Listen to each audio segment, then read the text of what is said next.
Hello and welcome to another SuperCoach Hub preseason podcast. I'm here today with SuperCoach Krupt. How are you going? Yeah, good, Scoop. Very well, thank you.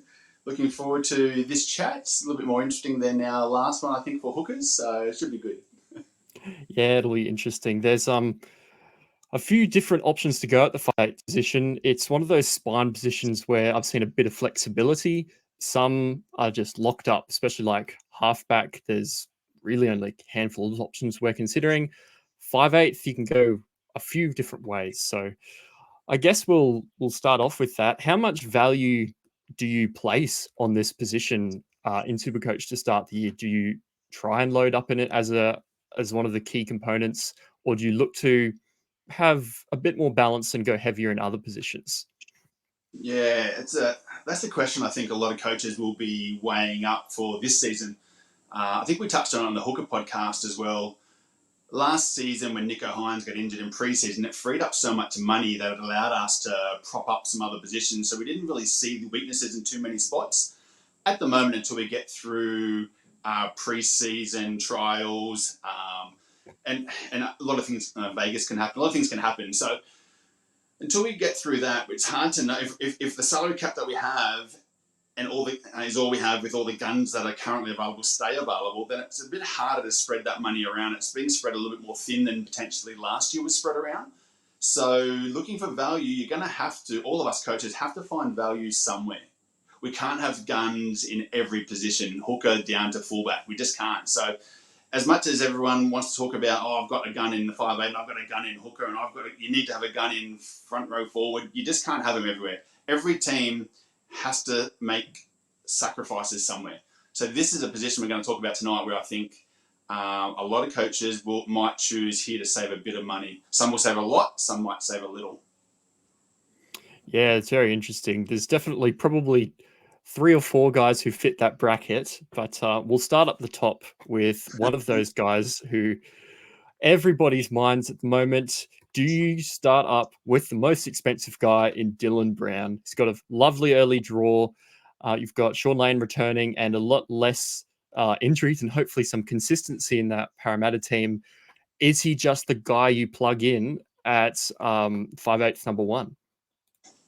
Yeah, that's the question I think 99% of super coaches are going to be asking themselves. Dylan Brown is the hot ticket. He's the gun that we all want. He's the gun that we all either aspire to or we're just going to start off with because we know potentially he's most likely going to be top or top 2, 5/8 in that position, most likely. So he's kind of the one that we need to decide. Do we pull the trigger early based on draw or do we not spend that money there because we do have to save that money somewhere in the team? So Dylan Brown, let's have a little look at him. He's first for first 5 matches actually this season. He'll play Bulldogs, Penrith, Manly, Tigers, and Canberra. So pretty good start to the season there. Penrith obviously a tough match, but Bulldogs, Manly, Tigers, and Canberra, yeah, he could absolutely get off to a flyer. And speaking of a flyer, he's priced at a 76 average for this last season, and the season before that he was a 74 average. So he's actually really consistent. He's not someone that just had a standout season last year. He's actually a consistent super coach. So you know what you get with him, and you know you get the occasional big score with him as well. And due to his indiscretions last year, and it's come out in the media as well, how he wants to make up for that and make it up to the team. So, you know, there's that extra motivation there that makes it hard to turn your back on him and go, do I go double cheapy in the 5/8 position or gun cheapy? It's hard because if he has got that extra motivation, then potentially he goes that extra mile as well. Or maybe he goes a little bit too hard and he has a regression. It's hard, but he has been consistent over the years. The other thing to note with Dylan Brown is he can start really quickly. He's not like some of the other positions, and even some of the other 5/8s we're going to go through. He can start real quick. So, and he can go big early. So in 2023, he scored a ton in round 2. And he scored a ton in round 2. And in 2022, he scored 2 tons in the first 4 rounds. Yeah. So he's not someone that builds into the season. He can start real quick. So if you don't go with him, you have that chance of potentially a ton or 2 tons if he matches the 2022 season and getting left behind with someone that's popping out 40s and 50s if you're going with some other options we might mention later on.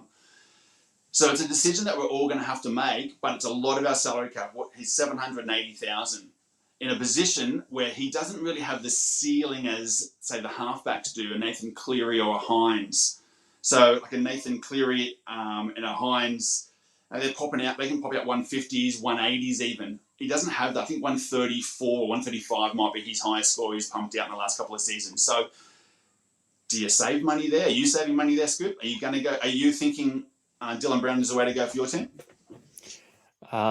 That's the big question. As you said, I've moved him in and out of my team a lot even today. So it's depending on really who we get in the center wing cheapies, to be honest, because I'm either going to go Dylan Brown and go a little bit cheaper there, or I'll have to drop down to maybe somebody like a Jaden Campbell and put some more money in other positions if people don't pop up.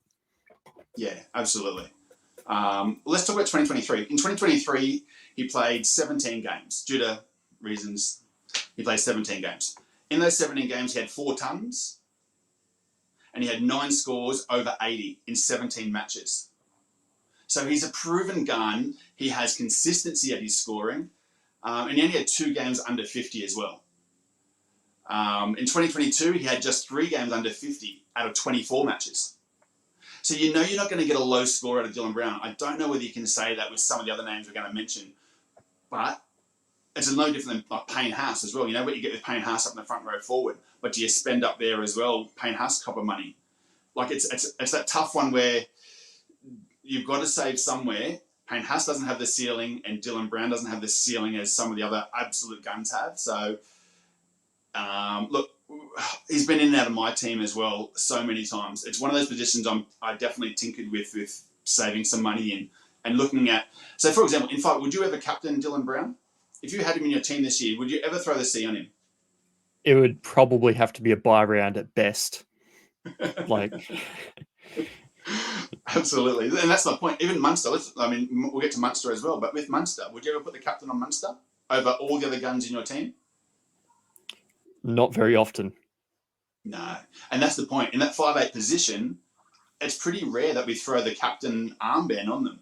So do you save money in that position and go, well, hang on, I can save 100, 200, 400,000 in that position and look elsewhere and bring in some other guns in other positions that you might put a captain on and increase how many people you could put a captaincy on? 100%. Like, if you're looking for those potential that really fast start for guys that can score you 150, you're looking at potentially being able to upgrade from somebody like Pappenhausen, if you don't think his draw's real good, all the way up to like a Turbo or a Ponga who can absolutely smash up monster scores. And depending on the structure of your team, that might work. So at the moment, I've gone pretty heavy in those positions, and I'm finding it really hard to move the coin around to get a good 5/8 as well. So I think I'm probably going to have to end up sacrificing there, as you said, and probably take my chances on some of the guys that score a little bit lower. Yeah, absolutely. And I've got that question written down here to ask as well, because it's a really valid point what you made, that you just mentioned just then, and that's, what is Brown costing you? If you go Brown, he's going to cost you something in your team. Because if you want to go Hines, Cleary, 2-gun fullbacks, potentially a gun hooker, he's going to cost you something. He's going to cost you value in your he's going to cost you good solid options in your centres. He's going to cost you in your front row potentially. He's going to cost you something in your team. Or do you save there and strengthen some of those other positions that do definitely have the higher ceilings as well, like centre wings, that I've seen so many teams come through to me where I'm seeing guys that are likely, might prove me wrong, but to get 20 to 30 points, like they did last season as well. And eventually, they put in the occasional great game, but most often what you're getting from them is about a 20 to 30 point average. And there's heaps of those players out there in centre wings that are like that. So do you move away from that and go, well, we cheapen down and maybe don't go Dylan Brown and we go someone a little bit less expensive and we turn a Bostock from the Dolphins, or we turn one of the cheap Canberra guys, or we turn Iro from Cronulla into Karaz or into Mazu or into someone else? Like that's a big average gain that you're making, and you're sacrificing in 5'8" and some other positions potentially, but you can make those kind of leaps in points. And it's the mathematics behind it that people need to have a good look at to work out for their team structure what's right for them, and is it that the spot they want to make that saving in. Look, Dylan Brown's a gun option, no doubt, and I'd love to have him in my team. I think you would, we all would, but you can't have them all. It's not Pokemon. You can't have them all. Yeah, funny you should say that, to be honest, because that's a very trade I did about 5 minutes before recording this podcast. I went, how much money can Dylan Brown improve my centre wing? And I turned one of those guys, and I was nearly able to get up to like a Tungo because I already had Kiraz in my Great team. option. So it really does strengthen other positions if you think that ceiling is there.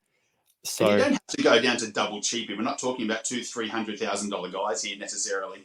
You can just step down. We're going to go through a few of these options too, where you can step down a couple of levels and potentially still have some value there in some of these guys, but you don't have to drop down to the bottom dollar. But to strengthen up your centre wing, and not just one person, you could also strengthen 2 or maybe even 3 positions. Like, for example, you just mentioned that then.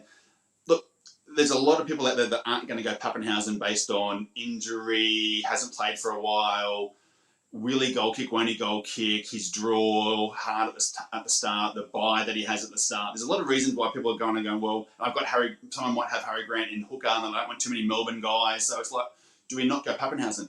But is Dylan Brown costing you Latrell? Is he costing you Drinkwater? Is he costing you another gunner, Turbo, who had a great apparently hit out against the Dragons? I mean, what's he costing you in your team? Is he costing you Moses up to Cleary? Is he costing you Bo Firma up to Fafita? I don't know. What's he costing you? He's got to cost you something. So it all comes at a price. yeah, definitely. I suppose the alternative to that, will just put up Justin P's question. How much then does the value of a trade come in if you're going to put him there and leave him there all year? Because we've got some other positions that you can make a lot of money. There's going to be ups and downs. As you said, his floor is very, very good. His second lowest score of the year was 47. It was barely under 50. So Incredible. is there potential that this trade you save outweighs some of that other stuff, or is it you just going to be too far behind on points?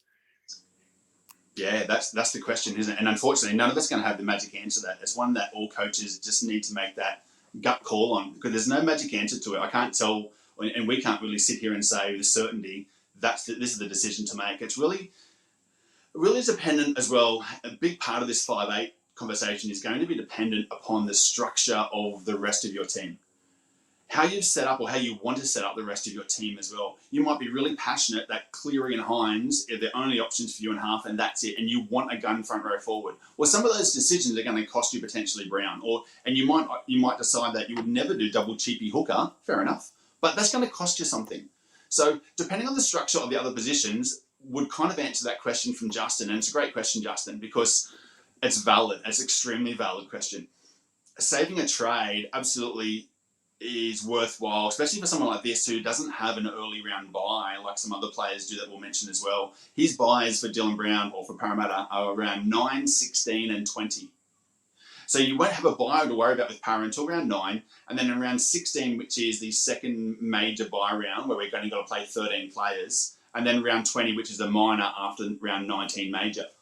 So look, the buy schedule's not awesome because you would love to have him there for the major or most of the majors and minis if you can do that. But unfortunately, you are going to miss him for one major, one mini buy round.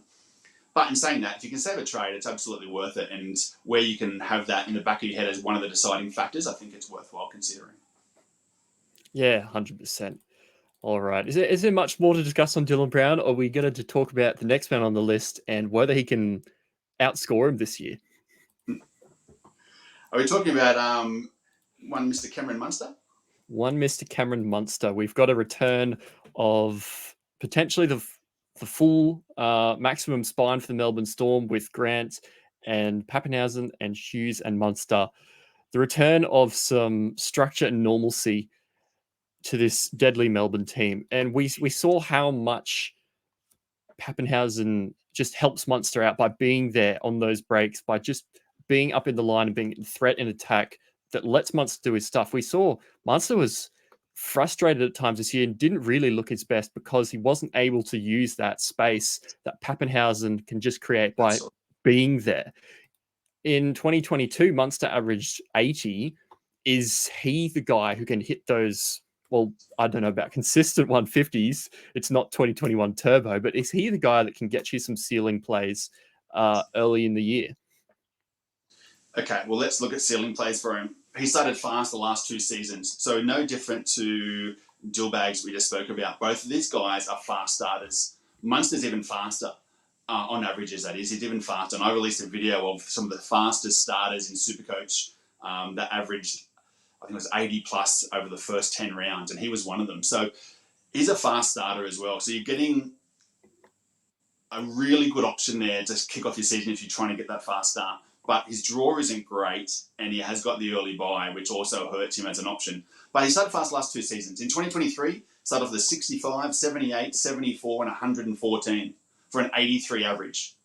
So it's a brilliant start. After round, and that's up to round 6. In 2022, he had high scores of 121, 84, 96, 110, 130, all in the first 9 rounds. The guy's a gun. He starts the season, he doesn't need to build in, and you're 100% right with Pappenhausen there, the defence being drawn to Pappenhausen and the space, and being able to put him through as well. It's incredible what the difference that could make to Munster's game. They are so much more dangerous when they've got Pappenhausen lurking around as well and running and following the ball. So you can't just commit to Munster when you've got Pappenhausen that close to the ball like he loves to do. So if Pappenhausen is at 95% of his best, maybe even higher, God, it brings Munster right into the equation. Would I go there? No. No, not this season. Not to start off with. Do I want him eventually? Maybe. Him or Dillbags, you can definitely see them as being one of your ending 5/8s or potentially a combo. But tough first 5 rounds of the draw. They've got Penrith, New Zealand, Newcastle, a bye, and then Brisbane. That's a shocking start to the season, really. Munster is special, though, so he can score against anyone. But in saying that, I'd rather him playing Dragons, they're my team. Dragons, Bulldogs, Tigers. I'd rather him facing these guys, and not having an early round bye. And the other thing to consider, and I mentioned this a lot in the things that I put out there on social media, and that is don't forget about the buys, the early round buys, because they are important. If you've I hear some popular people out there talking about, don't worry about people that are on bye, it's only 1 round, it's only 1 player. Well, it's not 1 round, and it's not 1 player. These single bye rounds that we have, if you've got Harry Grant and you're looking at Pappenhausen and you're possibly looking at Munster, then you're talking about 3 guys or 2 guys. That's if we're going off his averages, it's 150, 160 points potentially you're going without that round, and you're bringing in someone in 5/8, maybe like a Weeks or someone who's going to get to 30 points. I'm sorry, but it's not just 1 round. Every single round, if you've got guys on buys or multiple guys on buys and other teams don't, they will literally jump you by hundreds and hundreds of points. It's really important to have that in the back of your mind when making these decisions. Yes, you can't have all the guns, but the guns you do bring in, just have a think about when their early buys are, and have you got too many of them from one team in those early rounds? It's important. I 100% agree. And as you're saying about Dylan Brown, what does it cost you and your team? It costs a lot of money, less than Dylan Brown, but still a lot. But also with that early buy, is it costing you another Melbourne team in your player that's really important, like a Bloor if he's starting? Is it going to cost you a Harry Grant because you just cannot afford to have that many Melbourne players out? And I would argue, to be honest, that the first couple of rounds are the absolute worst for buys because, as you said, you've got to bring in somebody who's a lot cheaper.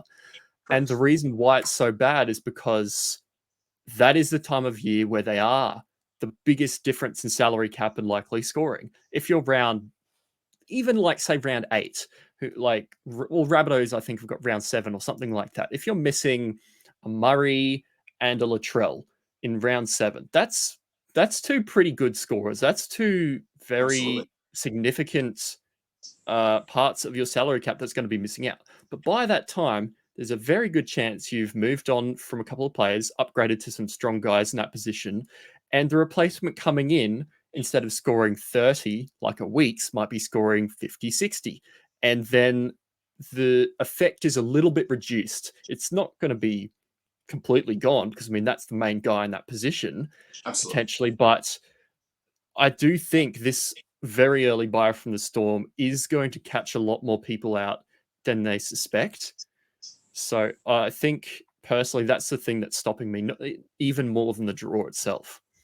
Yeah, 100%. And you mentioned we mentioned a great point before. What is Brown costing you? I really think what Brown will cost a lot of coaches if they want to have a gun hooker and, let's say, Cleary and Hines. I think what Brown will cost a lot of coaches is they'll get Pappenhausen, because that's a way to save 100, 200 grand or whatever it may be, depending on where they want to go. I think they'll get Pappenhausen because that's where they also can save some money. That's what Brown might cost them.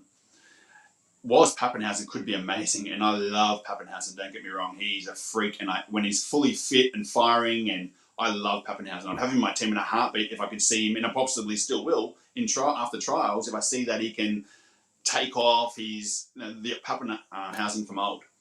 But what if he's not?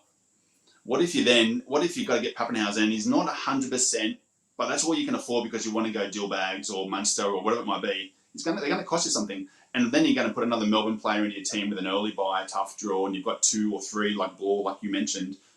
It could cost you a lot of points. Whilst you might save some money, you might be getting someone and saving some money going Pappenhausen from Latrell or Drinky or whoever it may be. It's going to cost you points because you're going to have to play Weeks or whoever it is that is your backup 5'8" there. And it's a costly exercise bringing in Dillbags or Munster, potentially. Depends on how you structured your team, though. You might have done some other moves, which definitely I've seen some teams do it, and I've been looking at some other moves too. So there are some things that you can do. Yep, 100%. But no, Munster's a no-go. Yeah, there's just one or two too many things against him for me. The potential is there. We see one big part of upside, which is Pappenhausen's back, but then you've got 2 negatives against him, and that's probably too much to sway and sways me away from him, considering the other factors even outside of those 2. So they have a buy around 4, 13 and 19 Melbourne.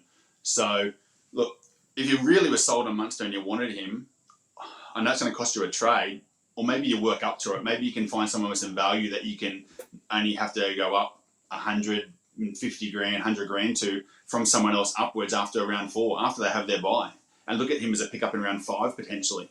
So maybe wait till the tougher draw is over with and their buy is over with, and then maybe pick him up and maybe just get someone that's hopefully makes you a bit of money on round 3, round 4, maybe round 5, and then pick him up in round 6. Like, there's ways to getting there. You don't have to start with all these guys. You can build your team and your value and jump to these guys when the draw becomes more favourable and when their buys are over. One of their buys, most of these teams have one early buy at some point before the Origin. So jumping on them after that early one can be a move that could work for you. And that's not just Munster. That goes for Grant. It goes for Pappenhausen. It goes for a lot of these Melbourne guys. Maybe you just hold off and have a plan on how you're going to get to them after round 5. Yeah, it's a very good point. I am very strongly looking at somehow getting Pappenhausen in if he does sit at around that 600k mark through that period, and through some game fitness starts to go wild. It's going to, if you double gun up at fullback, it'll be a little bit more annoying to do, but it's still something that's definitely hard to miss. I mean, we saw with someone like Gutho going from a solid price to insane, Drinkwater going from solid price to insane. It's still worth it if they are going to kill it like that. So I'm not adverse to starting with, say, even like a Ponga and a Turbo, and then if they're going along okay and Pappenhausen's starting to match them at 300k cheaper, well, fantastic. you've pretty much just made your money. Yeah, absolutely. Couldn't agree anymore. Like, that's spot on. I think last season, and I'm just bringing up something now. Last season it was Turbo. So Turbo last season started off at 577,000.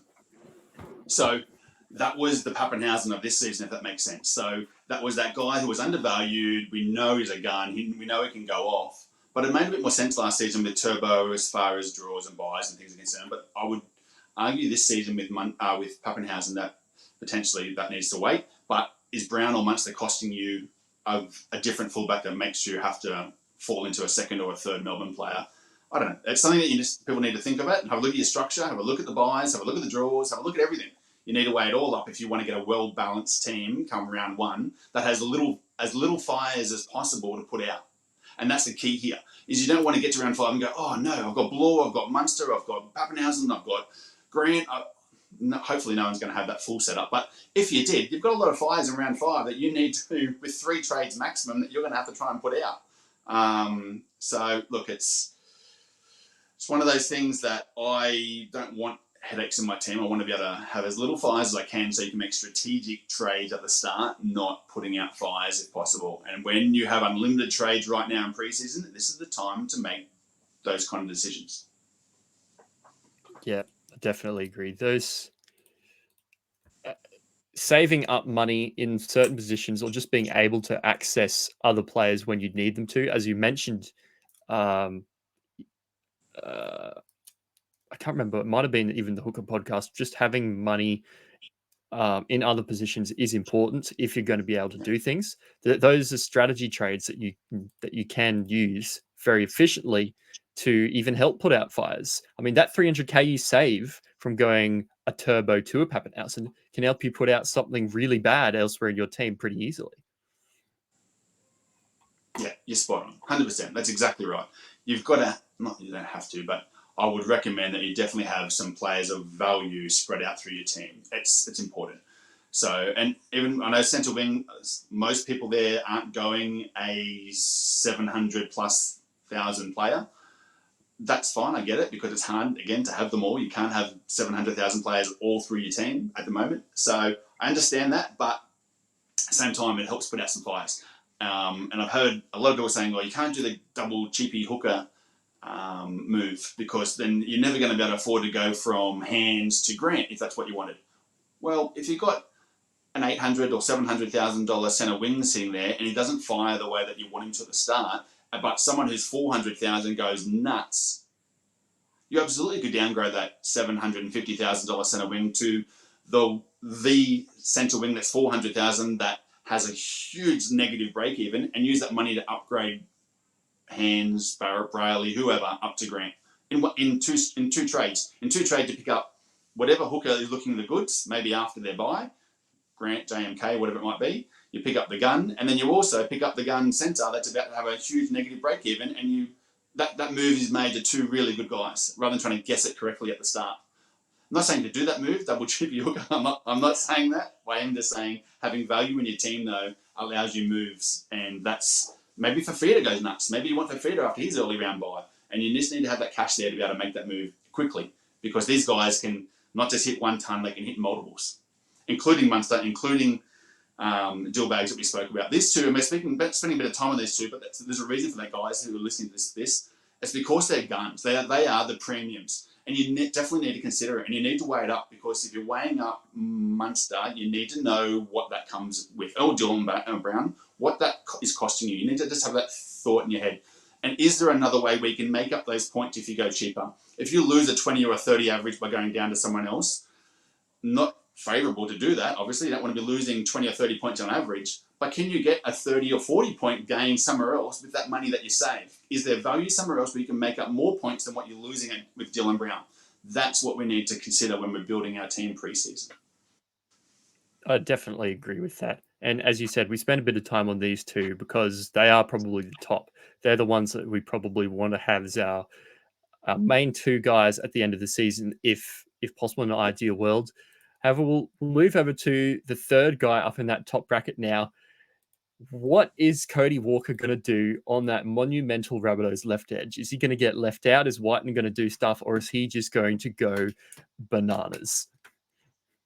Yeah, that's a hard one, isn't it? Like, look, I'll start off with laying it out there. I have no interest in Cody Walker to start the season. I have 0 interest. In fact, I have negative 100 interest in Cody Walker to start off this season. Sorry to all those people who are going Cody Walker. I guarantee you one thing, Coach Krupt's team will not feature Cody Walker at 5'8". Anyway, not to start the season anyway. And I'll explain a few reasons for that. But it is a new look for Cody Walker, having Whiten there as well, and potentially if the rumours are to be believed as well about Matangi moving potentially to the left side as well, second row. It's a new left side there potentially. So what Cody can do is unknown with that. But Cody's a freak player who plays eyes up footy, and he creates a lot. And he creates a lot for all the guys outside of him, as well as for himself, but he creates a lot for them. So he's a really attacking, creative player, as we all know. And at some point of the season, we're all going to be talking, or we likely all going to be talking about Cody Walker, and we need to get him in our teams, or he's the best option. The question is he the best option now, or is he going to be the best option later? I would argue he's the best option later. 705,000 for Cody Walker, based on the 69 average, is a lot of coin for someone when you could spend not much more and go up to a Munster or a Dylan Brown.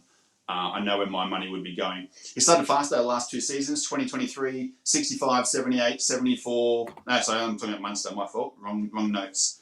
He's got the tough draw, sorry. Cody Walker has the tough draw. He goes to Vegas, start off with.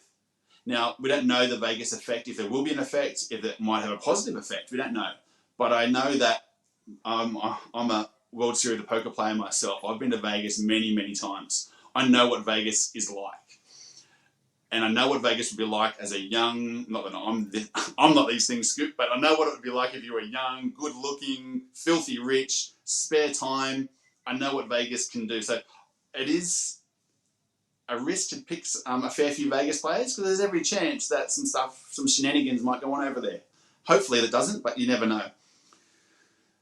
They start in Vegas with Manly, and then they have Brisbane, Roosters, Bulldogs, and New Zealand. And I won't stop there, mention the first five, because after that, that's hard enough. Going to Vegas to play Manly, then coming back for Brisbane, Roosters. Bulldogs is the easier one, obviously, and then New Zealand, who Supercoach-wise are very good defensively for leaking points. But then after that, they then have Cronulla and Melbourne, and then Penrith.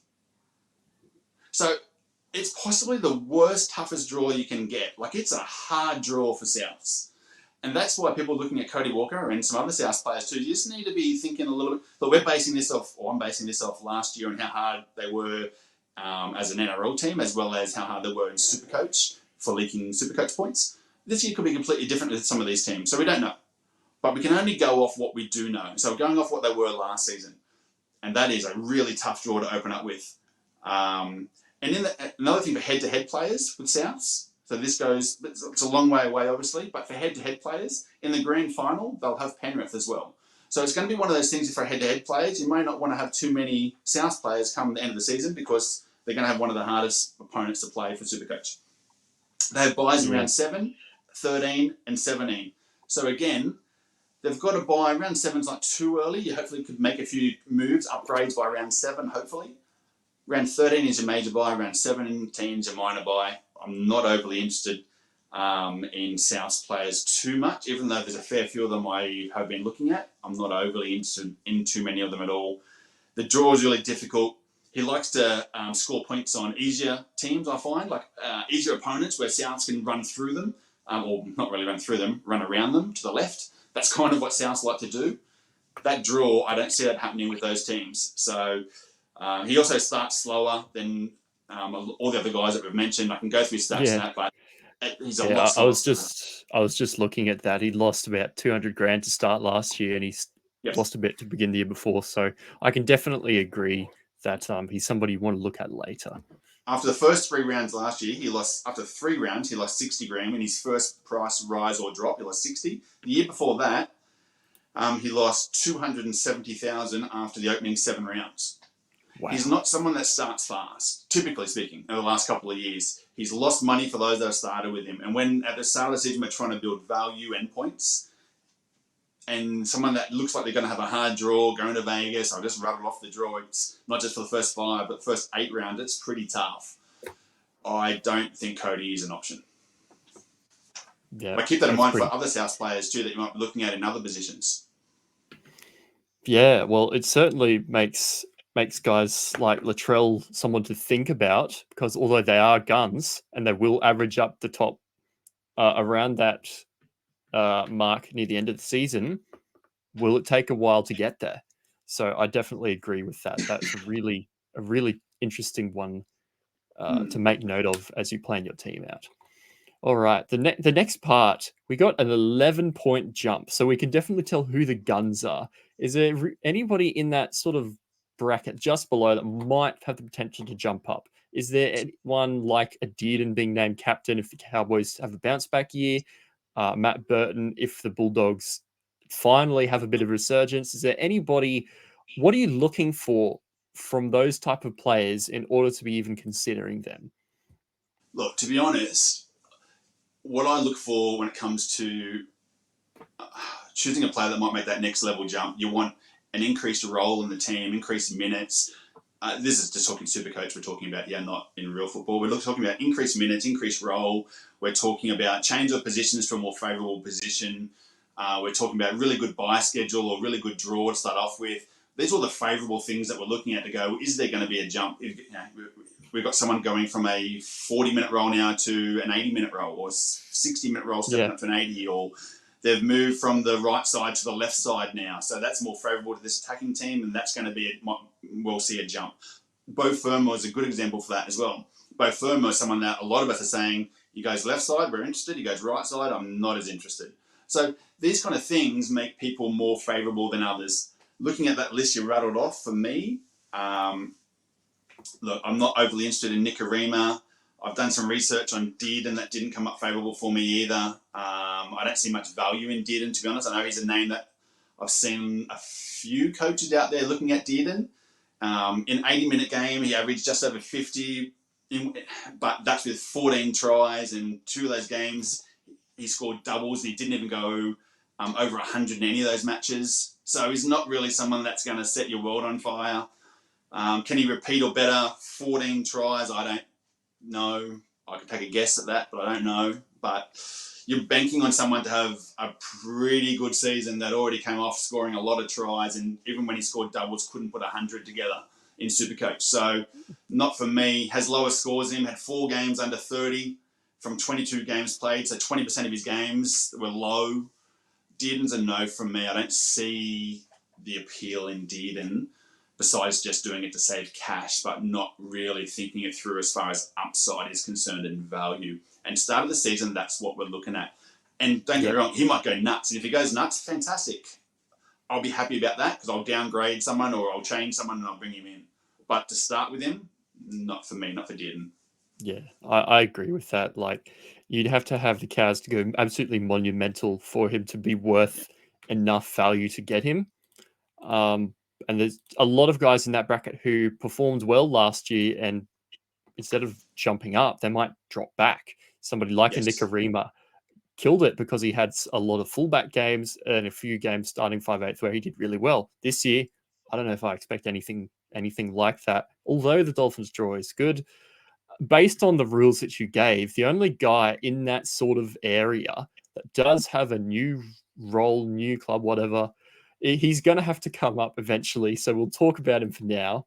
And that is Luke Brooks. Is there any interest in better team, better player, or is he going to get strangled next to DC and not do any work?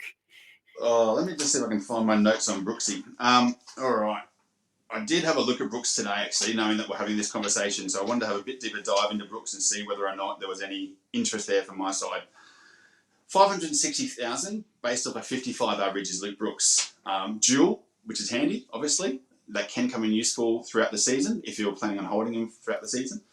New club, he's going to have potential for more attacking stats because he's got some really good players around him, and obviously you've got Turbo there lurking everywhere. So and DCE. So you've got the potential there for more of an attacking, or not potential, you definitely have a more attacking team. So whether Brooks can link up and be part of that, untested at the moment, but hopefully trials give us maybe some answers, although based on some information we've heard, we might not get the full Manly side in some of these trials based on what is being put out there. So that's a wait and see as well. What kind of effect that Turbo might have with Brooks, for example. But with Brooks, to me, he's a bit more of a gut feel pick. You don't have enough information. You don't have information. There's so many new elements to Brooks that I'm like, you're picking him based on what you think might happen. You've got no real place to base that on. So for me, it's a watch and see, not a get at the start of the season. It's too much risk, not enough upside as far as I'm concerned. he averaged 55 and he's priced at 55. So that's, and yes, you're only banking on that there should be upside because he's now playing for Manly. Well, I don't see the value really, and I'm not going to rely on a gut feel that's going to happen. I feel he's inconsistent with his scoring, and he has been.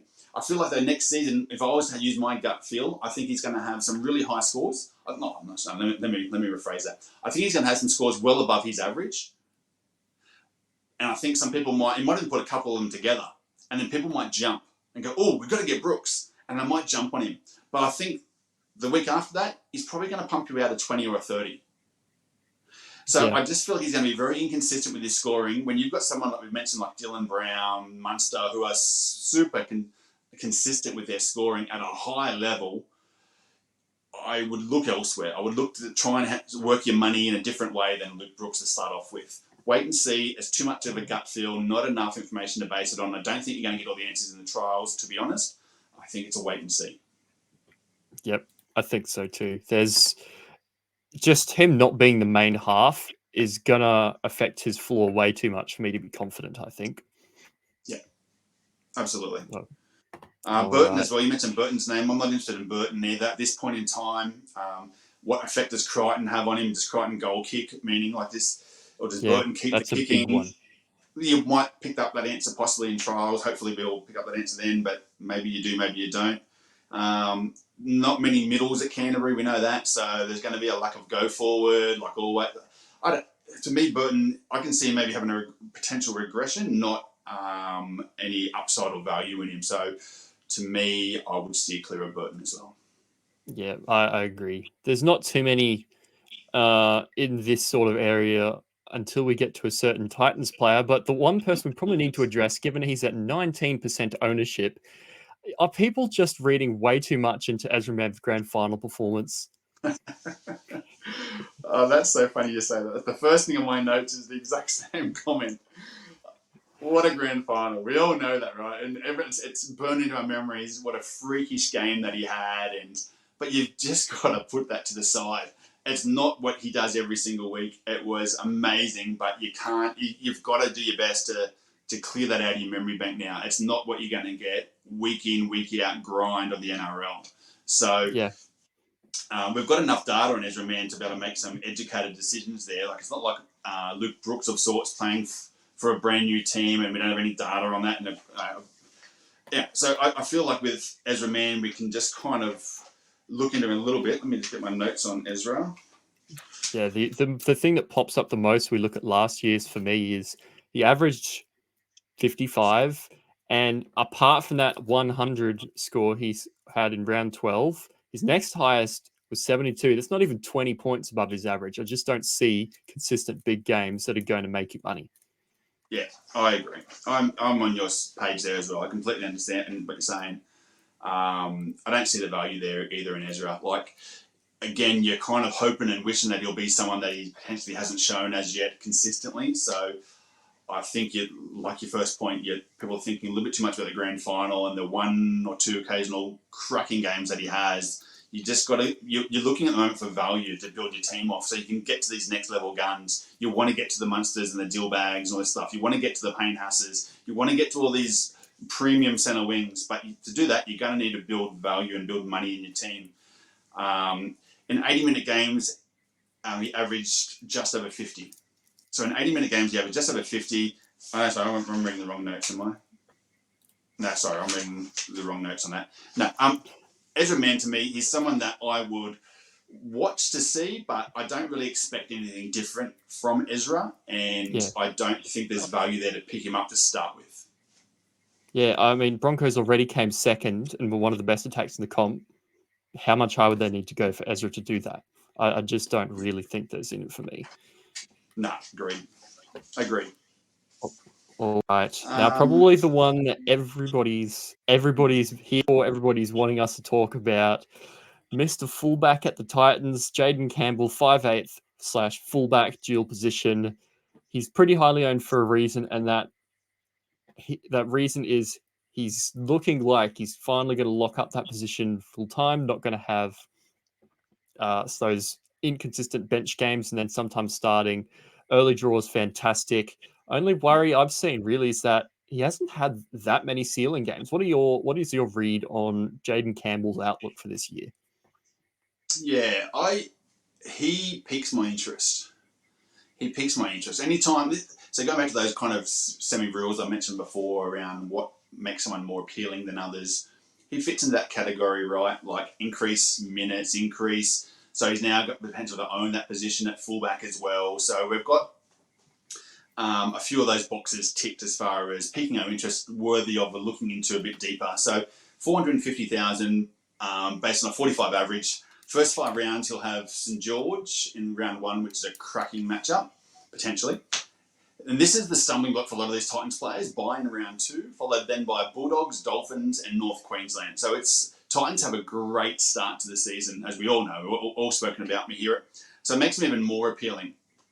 He does have the bye in round 2, followed by round 13 and 17. So major bye and minor bye again, which a lot of these guys we've spoken about have that kind of setup. Bye in round 2 isn't ideal, obviously, but besides that bye, the draw is one of the best, if not the best. There's a couple of the teams like Dolphins that have a cracking draw as well, but also with an early bye. But they have one of the best. Dual fullback is kind of handy, probably not as handy as some other positions, because I can't ever see myself switching him to fullback. But you never know in the season of SuperCoach what happens. With Callum Ponga, we switched a lot last season, or I know I did. I switched him around a lot from halves to fullback with Callum Ponga. So we may have a need for that some point in the season if you start with Campbell, but it's always handy having duals if we can put them into your team. So in his 80-minute games at fullback, I went through his numbers. He averaged around 60. 60 points is what he averaged at fullback, which based on a 45 average for this season, or price at a 45 average, it potentially puts up about 15 points of value. So around 130, 140k-ish of value if he can perform back at that level, what he has already proven to have done. So it's about 60 average over 80-minute games at fullback role. So that's kind of what we might be able to expect from him. Obviously, we could go better. He could go worse. He's going to potentially be doing a pre-season there in that position with the squad, Brimson moving out wide. So he's potentially going to have more confidence because he'll own that position, not just be placed as a gut filler because someone's injured or we're going to try something new this week. He's now potentially got the own the position and get the confidence that comes with that. So potentially even extends that 60 average up even slightly higher and provides more value than 15 points. So do I like Campbell? Yeah, I love Campbell. I really think he's an option. Do you have him as number 1? That's one of the questions I've been asked so many times. Or is he only a number 2? This is where bye round number 2 kicks in. So because he's got that bye in the second round, it becomes awkward. Really awkward. And it's such a shame for Fafita and Campbell that they got this early bye because it makes it really tough, right? To have, well, in Fafita's case, that much money sitting on the sideline. In Campbell's case, it's only, 450k, so not half of what Fafita is. But if you have him as your number 1, 5'8", the danger obviously is who's your backup? Who's your number 2, 5'8"? If he's number 1, it's someone lower than 450. My best educated guess here for most teams that I've seen is probably going to be Weeks. It looks like is the most popular backup in that spot. We'll get to Weeks hopefully in a little bit and go through some of his numbers and what we think about Weeks. But God, in round 2, that's who you're playing. You better hope that he does have a good matchup in round 2 Weeks. So potentially comes out and scores okay that round because of who they're playing, Canberra. But if that is who you're using, but it's a gamble. It's a gamble that he doesn't pump out a 30, and meanwhile someone with Dylan Brown pumps out 110. And absolutely smashes you head to head, or it takes a big jump up the ladder overall as well, and that you're trying to climb back with Jaden Campbell as your 5'8". So it's a tough one. If you are going to go Jaden Campbell as your number 1, you need to be so careful, I believe, about how you spend that money that you saved on Jaden Campbell and your cheaper second 5'8".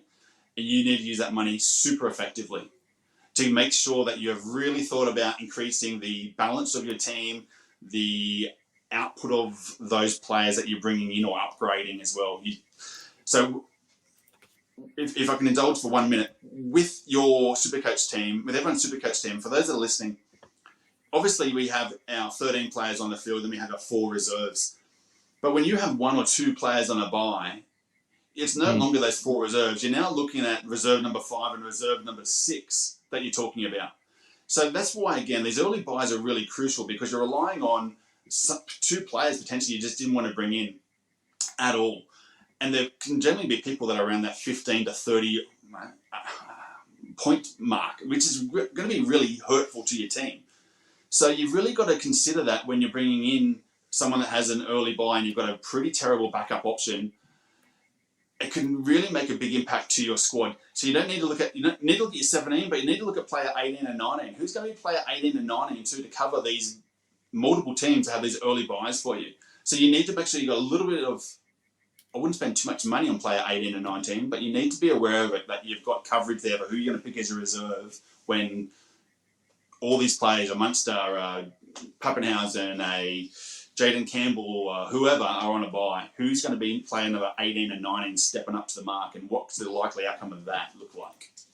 So no, he's a great option, Jaden Campbell. Yeah, and that's one of those hidden factors that you don't think about as much as the others. You think about, I've got Lussick instead of Harry Grant. That could be 20, 30 points difference. I've got Jaden Campbell instead of Dylan Brown. That could be 20, 30 points difference. But I've made it up 20, 30 points elsewhere with another gun. If that money has been used to fix your depth a little bit and give you a strong 17th, 18th, 19th, 20th scorer, that could be where your 30 points are made up per week, just purely from having less guys who will score you 15 points. By avoiding those bad scores, it can genuinely be as powerful as having some of this other stuff. The problem is, though, you've only got a limited salary cap, right? And we're already finding it tough to divide that salary cap over 17 players. So when we're trying to strengthen player 18, 19 or 20 in our squads, potentially because we might have 2, 3 players from a particular team on an early buy before we've built depth in our team, it's pretty hard to get 17 good players selected for our preseason teams, let alone 18 or 19. And my advice to people out there as well is you don't want to be having a $400,000 plus player sitting on your bench that you're not playing in your 17 early doors, early in the season. You don't want to be having that, because if you're not playing that player who's 400,000 plus, you're just there for value, for money growth for your team. You're better off having someone that was potentially a $250,000 player who makes the same amount of money, but with the dollars you saved in buying that player, you could have upgraded people in your 17. So but how do you do that? It's hard to do that when you've got a lot of players on early buys, because you do need to rely on player 18 and 19. It's going to be impossible to avoid everyone that has an early buy, no doubt. But you can limit the damage, and you can be smarter with how you structure your team. I did that last season, and it's one of the reasons, and I mentioned this before the Munster Mash, and I think to yourself last time we did the Hooker podcast. I started pretty fast last season, but it wasn't just the start. It was the midway through the season where my team value grew really quickly and got off to an absolute flyer, top 1,000, top 100, top 20, really quickly. And I believe it was partly because of the structure of the team, the thought that goes into it. Not just choosing who I think is the best player, who's going to get the highest average. We all know Harry Grant's probably going to average highest. We all know Munster and Dilbaz is probably going to be the highest. But that doesn't mean you should choose them. And it definitely doesn't mean you shouldn't discount other players, like a Jaden Campbell or other people. And I'll even say it one more time. Even a double chippy hooker strategy, I'm not saying to do it, but don't discount it, because there are other... You need to look at how that money can be spent throughout your team and what that can do to your total scoring capacity in a balanced squad, and keeping away from as many of these buys as we can with a balanced squad. But we're all going to have some early buys, no doubt. Just needs a bit more thought. Yeah, I think you're bang on there. There's 3 or 4 things that you need to all balance, and you can't go too heavy on one without affecting the others. Getting a good mix while still having flexibility is going to be absolutely key this season. Absolutely.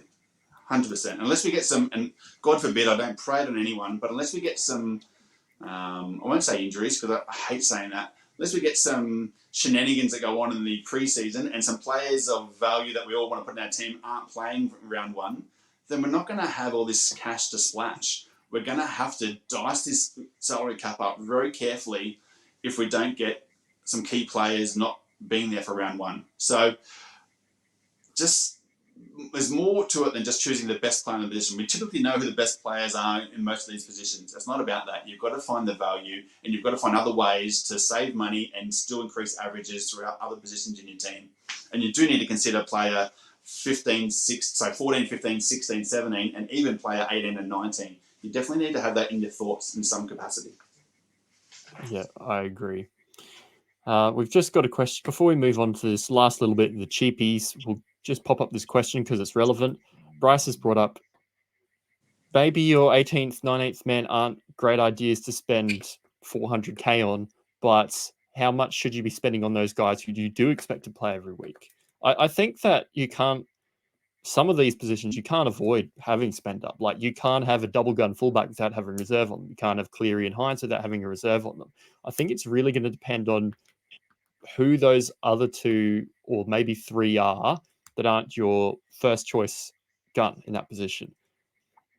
So yeah, looking at that question, is it okay to spend up big on 4 reserves if you're going to most likely play them over the first month? If you're talking about, if Bryce here is talking about player 14, 15, 16 and 17, absolutely. They're part of your squad. Who player 14, 15, 16 and 17 could be different depending on a few different things, but absolutely, that player 14 to 17, you should be spending money on those players if you can afford to within your team, because they're going to be players that you're going to want to rely on. So when I look at my squad, for example, every year that I play this game, including this preseason, I don't look at who's on the field. I look at my 17, who are going to be my 4 reserves. I need to make sure I've got a strong 17, not a strong 13. And I also keep in mind that I'm going to sometimes need player 18. Hopefully I'll never need player 19 early doors, but I definitely am going to need to rely on player 18 at some point. And player 18, just to answer that question that you asked, player 18, how much would you spend on player 18? Player 18, I wouldn't want him to be $400,000-$500,000. He wouldn't be anyway, but I wouldn't want him to be that kind of price range. But let's look at maybe someone like potentially a Tallis Duncan kind of price. Someone that's got high, if he starts, has upside, has a lower price point now. He's a great player 18 to have. Or Smithies from Canberra. He might be a great player 18 to have. So, or maybe Kai Pearce-Paul, if he gets to start at Newcastle, he might be a good 18th player to have. So these guys that have a lower price point around that 250, 350 kind of mark, but ideally might have a starting role or soon to have a starting role once they come back from an injury or whatever it might be, or whatever suspension, whatever's holding them out of that team. That's who I'd look at for my 18th player ideally. Someone that I'm confident might better on their day pull me out of 40 to 60 maybe even on their day. But I don't ideally want someone that's likely to pull me out of 20 to 30 if I can help it as player 18. Does that kind of answer the question? Yeah, I think so. It's going to be just a little bit above that basement guy who, if they don't score a try or they don't get the minutes you want, are going to bomb and just ruin your week, or be an auto emergency nightmare if you have a VC loop available. Absolutely. Yeah, let's talk about some of those cheapy 5/8s now, because we've been running a bit. And Sorry, we'll Scoot, talk before about. we get onto that, can I mention Yep. one other person before we do that? Sure. I'll just try and be quick with it, and it's only going to mention this person because they're gaining a fair bit of popularity, and that's Trindle. So Yes, Trindle comes in at yes. comes in at 439,000 from Cronulla. He is training in the preseason as well in that 5/8 role. So, he's priced at a 43 average. He's got a really good draw playing for Cronulla, and he gets a full preseason with Hines. He's someone that I know a lot of people are looking at as well. I definitely looked at Trindle pretty strong. In fact, I'll be honest with you, he was actually in part of my plans for my 5/8 position, how I was going to structure it. When I dug into him a little bit further, I've now kind of backtracked, and I kind of mentioned this on my Twitter today, how I've kind of changed my plans a little bit with 5/8. I may not go down that pathway now, Trindle. He gets the full season with Hines. However, there's 2 lots of stats with Trindle. Let me just quickly run through these. There's 2 lots of stats for Trindle. There's stats with Hines, there's stats without Hines. So we've got to look at both of those and separate them. Because obviously this season we'll be playing most likely with Hines all season. So with Hines in 2023, he played 6 80-minute games. He scored a 20, a 13, a 73, an 89, 44, and a 48 for an average of 48 points. Without Hines in 80-minute games, I'll give you his totals, and when I give you his totals, I'll also mention straight away after it how many points he scored with goal kicking. So without Hines, in his 80-minute games, he scored a 46 with 12 from goals, a 76 with 20 from goals, a 64 with 6 from goals, and a 32 with 4. So total average of 54.5 when Hines wasn't there, comparative to the 48 when Hines was there. But take those goals out, and he drops to a 44 average. So with when Hines was there, it was 48. Take out the goals because he won't be kicking most likely. It drops to a 44 as well when Hines wasn't there. Pretty comparable, 44, 48. That's kind of in the territory of what we can expect unless there's a significant change in performance, change because he's getting a full preseason. What's going to create more value with Trindle than the 44 to 48 average? He's priced at a 43 average. Yeah, so, it's not much potential upside unless he has a couple of really big games for some reason, isn't it? 100%. And that's why I've kind of backpedaled a little bit out of that, because initially I was thinking a lot of value, will make money, he'll be a stepping stone up, doesn't have the early buys, ticks a lot of the boxes. I can pair him up then with a Jaden Campbell or someone else. There's a lot of things that you could do there if you didn't want to go down the Dylan Brown or Munster Avenue and bring in Trindle. But looking into it a bit more, I'm now a lot more wary and getting some cold feet on going down the Trindle option. So for those looking at Trindle, if I rattle off those too quickly, rewind this, go back, re-listen to this all again, listen to those stats, but 44 to 48 average, depending on whether Hines was there, Hines wasn't there when you take out goal kicking, because you have to. I can't say to you there's going to be a lot of value in Trindle unless he performs over and above what he has proven to previously. Yep. I think I agree with that.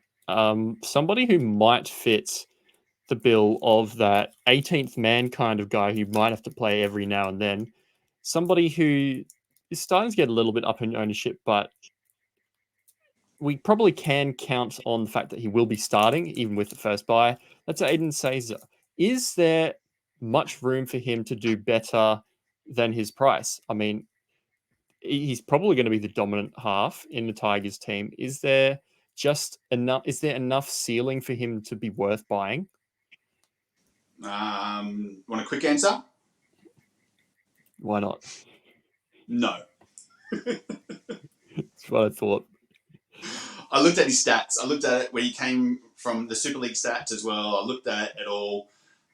He's 32 years old. He's not a spring chicken anymore. Hasn't played since, I think, in the NRL since 2019, I want to say.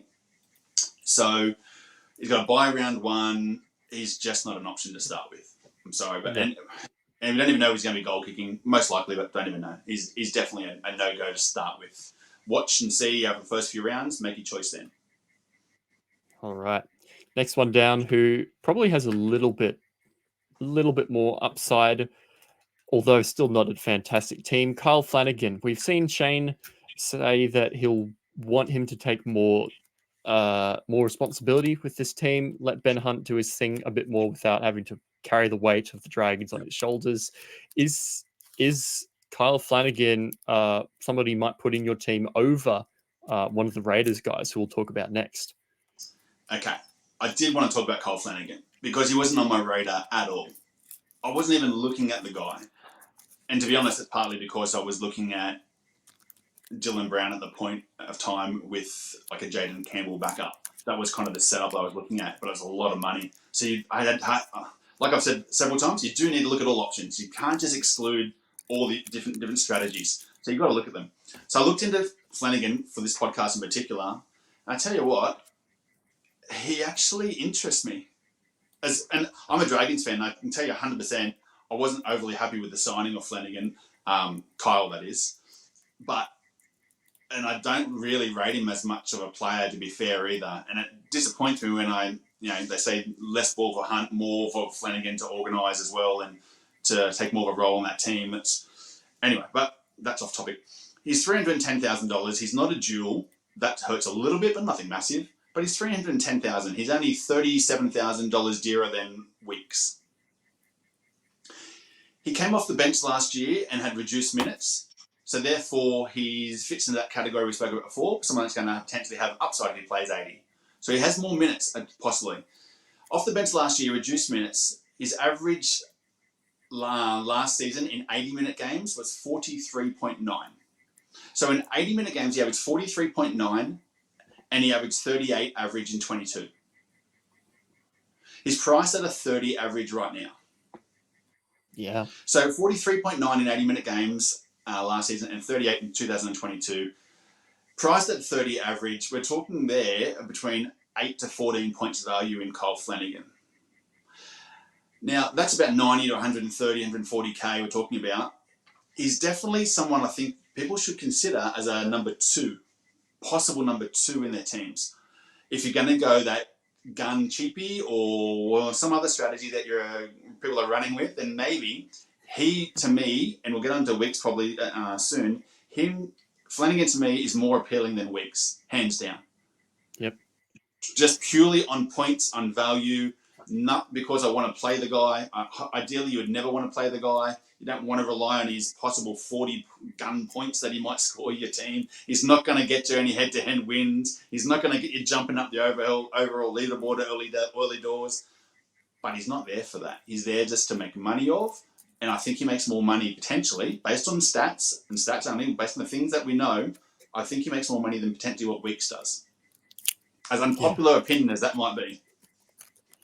Well, to be honest, I can possibly see that moving into the Weeks chat a little bit. If we've got a bit of a Raiders regression, if we've got Fogarty being the more dominant half, and to be honest, some of those starts last year where Weeks was actually in the halves or at fullback were pretty disgusting scoring. So if we see the Dragons do any improvement at all from last year and the Raiders go down, well, he's got the better role, to be honest. If Shane Flanagan's saying that Kyle is going to be a bit more responsible, yeah, it just seems like the role, even though it looks similar, is kind of better. Yeah, I agree. I 100% agree. I dug into Weeks' stats as well. I went through all those. Yeah, he's slightly cheaper. If you're getting $100,000 price difference between Flanagan and Weeks, that changes this conversation a little bit.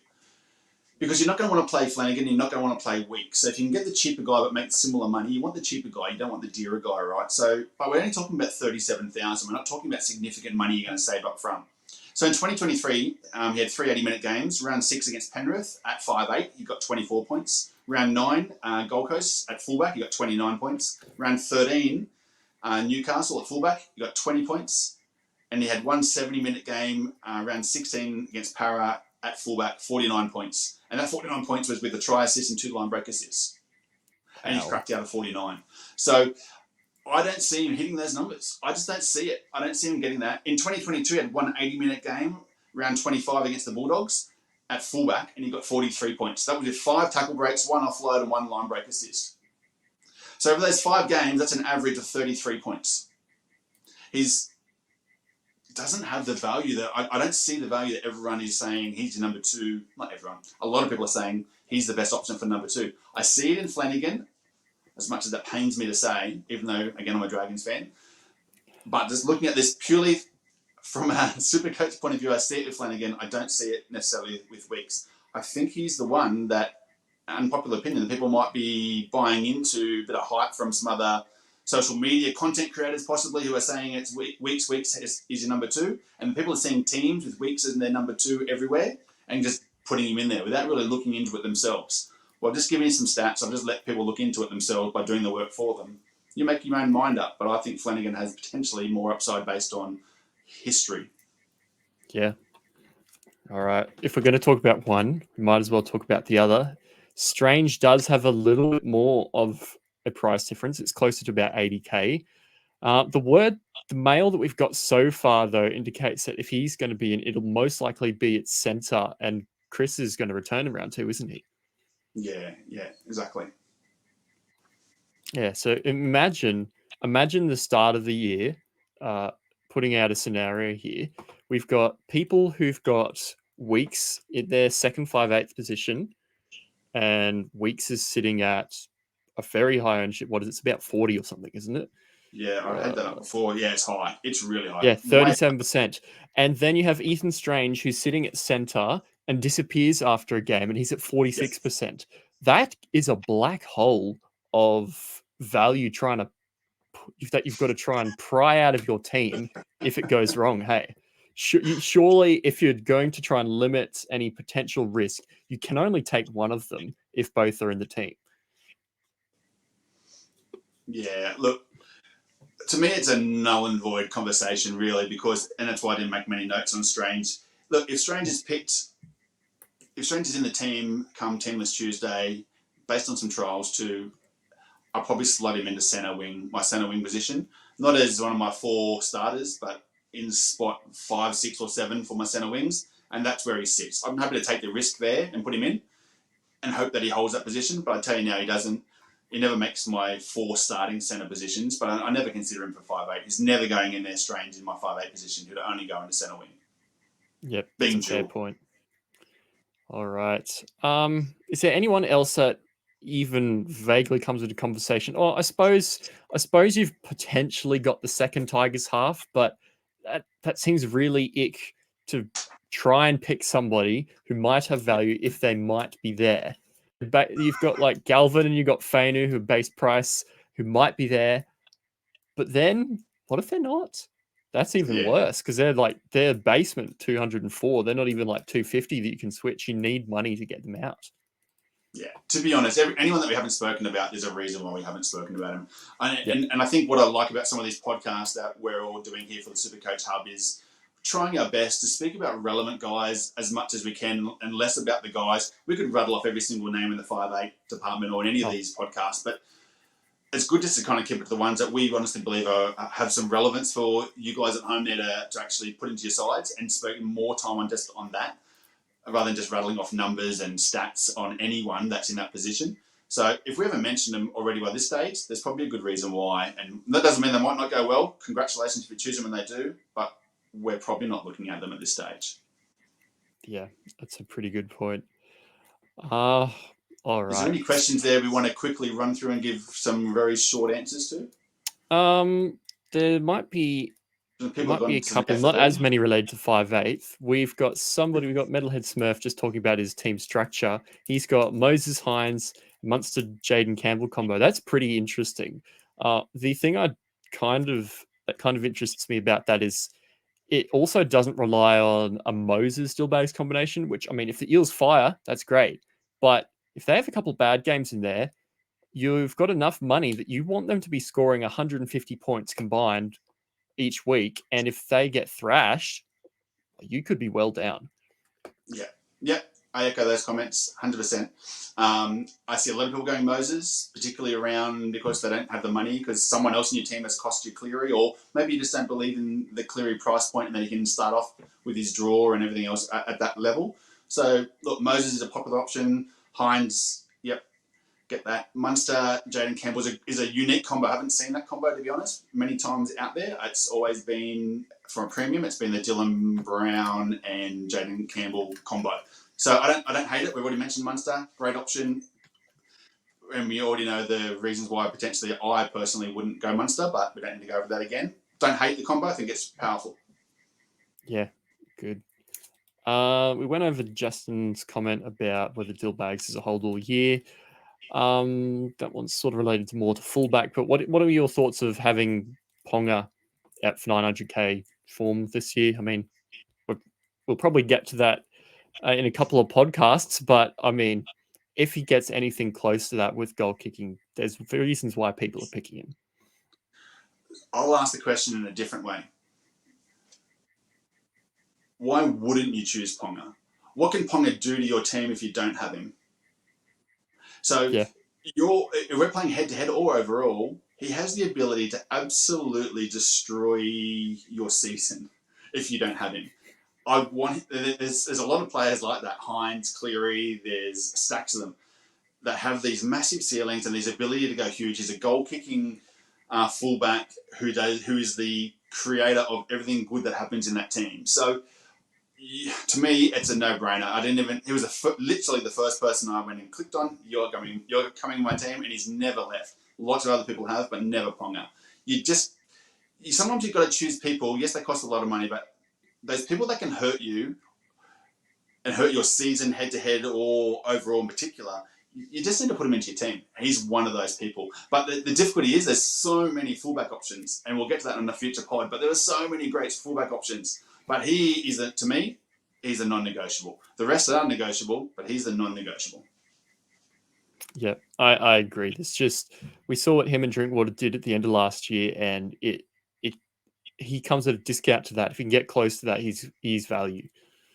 Yeah. In his points. I don't even care if he loses money, because I want him for that one game when he goes and pumps out 150, 160. I want him for that game. And I don't want to not have him and someone else captains him and gets 320 points. Meanwhile, my guy went and had a stinker that weekend and got 50. And so I'm sitting there with 50 while someone else has got 320 points. Sometimes it doesn't matter. You're choosing people for several different reasons. One, you're choosing them for value, potentially, in your starting squad. Other times, you're just choosing them for their points, and you're paying for their points. And that's okay. Even if they lose a bit of money, that's okay. It's not the end of the world. If Payne Haas doesn't come out and average what he averaged last season, that's okay. It's okay to drop a little bit of money in these guys. You don't have to jump ship. Ponga might be the same. I don't care if he loses $50,000. I don't care. It doesn't bother me. I've got Ponga on my team, and then I can't get hurt by him, and I need that. Same as Hines. Same thing. If Hines loses some money, I'm not going to lose sleep over it, because I want him in my team for when he pumps out 180 or whatever he might do. And like he did when he came back from injury last season, I didn't have him for that one round because I was going to get him the next season. And he pumped out 180. People had the armband on him, or the vice captain armband on him. They looped and they got 360, 370 points. Yeah. And all of us suckers out there that wanted to wait 1 week got smashed. Yeah, very difficult to make that back. All right. That pretty much does the end of the questions, apart from something that we can use to finish up with. Flatboy's saying, familiar with Scoop a little bit, but this is only second time we've come across Krupt. How do we find more content from you or more Supercoach creators in general? Yeah, no worries. Thank you, Plowboy. I have my own Twitter page, so SuperCoach Krupt. Name's on the screen, has been all for this podcast. So Krupt, SuperCoach Krupt. You can jump on Twitter and you can see the regular content I put out on there on all range of things regarding Supercoach, but particularly stats and strategy. And I also have my own podcast as well as the SC Hub. I do this podcast. I also run my own podcast as well, SuperCoach Krupt, and that's on YouTube and on Spotify. So I go through strategy, particularly around Supercoach, and not so much going through team lists, names and numbers. It's more about strategy and how to succeed from structuring your teams and what trades to make and things like that. Yeah, fantastic. And sometimes you need those structured podcasts because a lot of people just do those other things. I think that's a very good niche that you need to fill sometimes. All right. I've been with Supercoach Hub for a little bit, started last year hosting a few podcasts. I'm more of a rookie in the Supercoach circles than I am in others. I've been a fantasy content creator for a little while with Jamie Brown on his NRL Fantasy Analysis channel. You saw Jamie with the last couple podcasts. And so if you want to find me over somewhere else, I'll be over there on that channel or the JBFA Discord. And if you want to find us both, join the SuperCoach Hub Discord. You'll see that with the links in the description. You'll be able to find us on Discord and plenty of other really high quality analysts, content creators, and things like that. So yeah, if you're keen to have some high quality discussion, jump in. And Linktree's in our bio. You can find this on Spotify as well as YouTube. Yep. And yeah, that's pretty much it. So thanks for joining me tonight, SuperCoach Krupt, and good luck to everybody structuring their teams this preseason. It's starting to get close. It's February. We're starting to see the light. It's exciting, isn't it? I love it. We're only weeks away from seeing our first matches, and we're all starting to really get serious now about putting our teams together. So it's an exciting time of the year. Just quickly as well, don't forget Thursday nights on the SuperCoach Hub. If you want to submit your team, Mr. Charity and some of us guys sometimes jump on there as well with Mr. Charity, and we look at your teams and give you some advice on them as well, and maybe some improvements or some acknowledgement for some great decisions that you've made. So if you want a bit of feedback on your teams, don't forget about that on Thursday night on the SuperCoach Hub. Yep. And on Wednesday, the next podcast, which will deal with your centre wing, will be look like SuperCoach Guns, Myth, and Tubes from the Pod. So watch out for that one, guys. And thank you for watching. Thanks, guys. Great to chat to all you guys again about 5/8. All right, guys. Have a good one.